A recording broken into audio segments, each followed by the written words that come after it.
Hotel Transylvania has always been a series of movies I've been really fond of.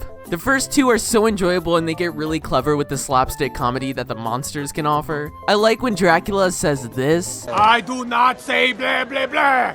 It fills a deep hole in my heart. The first one is a tale of a lonely father and the hardships of being a monster in their world. It's a really nice movie, I really loved it. The second one is a tale of a father who is scared of losing time with his daughter and grandson. We get this epic journey where Drac tries everything in his power to make his grandson get fangs. It doesn't go that well. He destroys everything. We're also introduced to more of Johnny's character, and I really like this guy. He's a laid-back, supportive, chill dude. He's a bro. I would want to grab a drink with him. I don't know, like apple cider or something.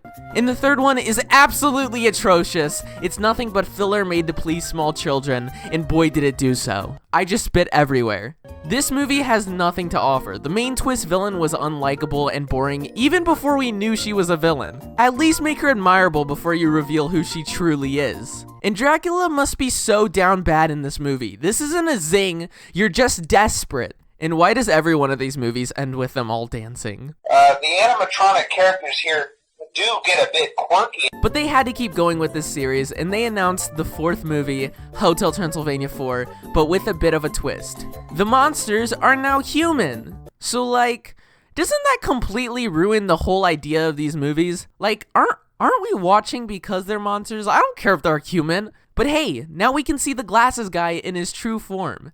He's ginger! Ew! Right off the bat, we're greeted with all the characters we've come to adore, except for Dracula, because I guess Adam Sandler isn't voicing Dracula anymore. The character is literally Adam Sandler. How could he not play him? What?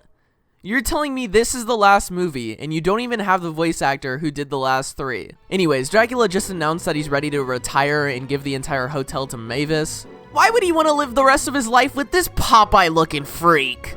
Wait, why did I not know that Mavis had sonic hearing? Why didn't they show that in any of the other movies? So far, this is some really nice animation. I know some people said it was too dramatic with the movements, but I think everything is really appealing, especially the colors. The colors look edible. I will eat those colors. The first 30 minutes is really enjoyable. I found myself actually laughing with some of the jokes. Ninja the streamer has like 3 seconds of screen time. Why is he in this movie? Dracula decides last minute to just not give the hotel to Mavis and Johnny because he's afraid Johnny is going to make it into a Chuck E. Cheese. Maybe Jonathan is a Five Nights at Freddy's fan. He should add Freddy in this place. Let's get Freddy in this place. Instead of just making a deal with Jonathan, he lies and makes up a fake myth. Classic Dracula. What a goofy guy. What a goofy little liar. But it literally only makes it worse because now Jonathan becomes a monster. Yo, Lord have mercy! And then all the other guys drink neon fluid and they become humans. Why would you drink that? I know you're a monster, but that looks toxic. What the fuck? These designs are killing me. I actually like his cartoony look, but this right here is making me uncomfortable. The wolf guy in this movie had one of the funniest bits. Besides him doing a TikTok dance, that was horrible. Dad? Your dad? I don't know where your dad is. I just got here. I'm Walter. Mom! This is not funny, Wayne! Once we actually get into the main storyline, that's when the pacing starts to get a little weird. I think they were trying to fit in as much as they can into this movie due to this movie being a little shorter and being the last one. But boy, so much happens all at once, it gets exhausting to watch. And somehow with all these crammed in jokes and moments, it still managed to feel so incomplete. None of these moments in this movie impacted me. I was just like, okay. So, it didn't feel like a wrap to a series, it felt like a Nickelodeon special. There's not really a moment to breathe, everything is in your face and annoying, especially Johnny. I don't know why, but they made him so talkative and goofy in this one.